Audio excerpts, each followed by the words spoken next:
హిమాచల్ ప్రదేశ్ లో మంచు భారీగా కురుస్తుంది. సౌత్ పోర్టల్ వైపున ఉన్న రోడ్డును మంచు పూర్తిగా కమ్మేసింది. వాహనాలు మంచులో కూరుకుపోయాయి. అటల్ టన్నెల్లో 300 మంది పర్యాటకులు చిక్కుకుపోయారు. 50కి పైగా వాహనాలు టన్నెల్లో చిక్కుకుపోయాయి. దీంతో పర్యాటకులు తీవ్ర భయాందోళనకు లోనయ్యారు. పోలీసులు టన్నెల్ నుంచి పర్యాటకులను సురక్షితంగా బయటకు తీసుకొచ్చారు. మంచు తొలిగితేనే గాని వాహనాలు అక్కడి నుంచి కదిలే పరిస్థితులు కనిపించలేదు. దీంతో సహాయక సిబ్బంది మంచును తొలగించేందుకు తీవ్రంగా శ్రమిస్తున్నారు.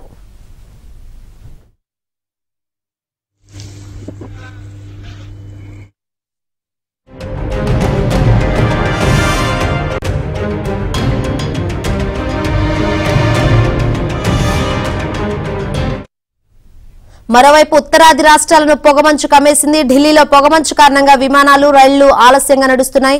రైట్, ఇదే విషయం గురించి మరింత సమాచారాన్ని మా ప్రతినిధి సతీష్ నుండి తెలుసుకుందాం. సతీష్, హిమాచల్ ప్రదేశ్ మొదలుకొని జమ్మూ కాశ్మీర్ లో కూడా భారీగా మంచు కురుస్తుంది. జమ్మూ కాశ్మీర్ అయితే పూర్తిగా కూడా మంచు దుప్పటి కప్పేసినట్టు కూడా కనిపిస్తుంది. హిమాచల్ ప్రదేశ్ లో కూడా అదే పరిస్థితి నెలకొంది. రోహింగ్టన్ లోని అటల్ టన్నెల్ సౌత్ పోర్టల్ దగ్గర దాదాపు 300 మంది పర్యాటకులు చిక్కుకొని పోయారు. వాళ్ళందరినీ కూడా నిన్న రాత్రి పోలీసులంతా కూడా ప్రదేశానికి రక్షించారు. దాదాపు 50 వాహనాలు సైతం కూడా అక్కడే నిలిచిపోయి, ఇక హిమాచల్ ప్రదేశ్ సంబంధించిన ఒక టూరిస్ట్ ఆర్టీసీ బస్ సైతం కూడా అక్కడే నిలిచిపోయిన నేపథ్యంలో పెద్ద ఎత్తున మంచు దుప్పటి పేర్కొని పోయిందని హిమాచల్ అనేక ప్రదేశాల్లో భారీగా కూడా మంచు కురుస్తున్నది. ప్రస్తుతం అయితే పరిస్థితి అయితే చక్కదిద్దారు పోలీసులు. ఇక ఉత్తరాది రాష్ట్రాలను సైతం కూడా పొగమంచు పెద్ద ఎత్తున కమ్మేస్తుందని చెప్పాలి. ఉత్తరప్రదేశ్ లో ప్రధానంగా ఢిల్లీ కావచ్చు, పంజాబ్ కావచ్చు, హర్యానా కావచ్చు, ఇతర రాష్ట్రాల్లో సైతం కూడా ఇదే పరిస్థితి నెలకొంది. ఇక జమ్మూ కాశ్మీర్, లద్దాఖ్, హిమాచల్ ప్రదేశ్, ఉత్తరాఖండ్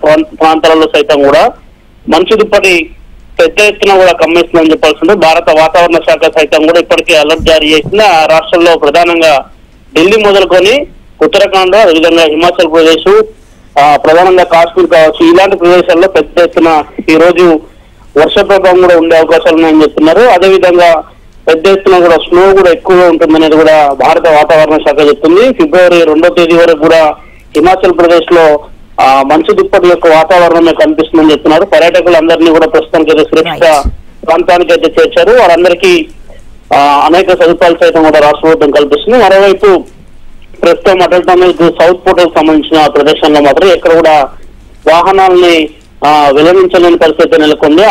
ఆ రాష్ట్రంలో ఇప్పటికే పూర్తిగా స్నోఫాల్ ఎక్కడైతే అధికంగా కురుస్తుందో అక్కడ కొంత కట్టడి చర్యలు అయితే ప్రభుత్వం చేపట్టింది. Shankari, right, thank you Satish.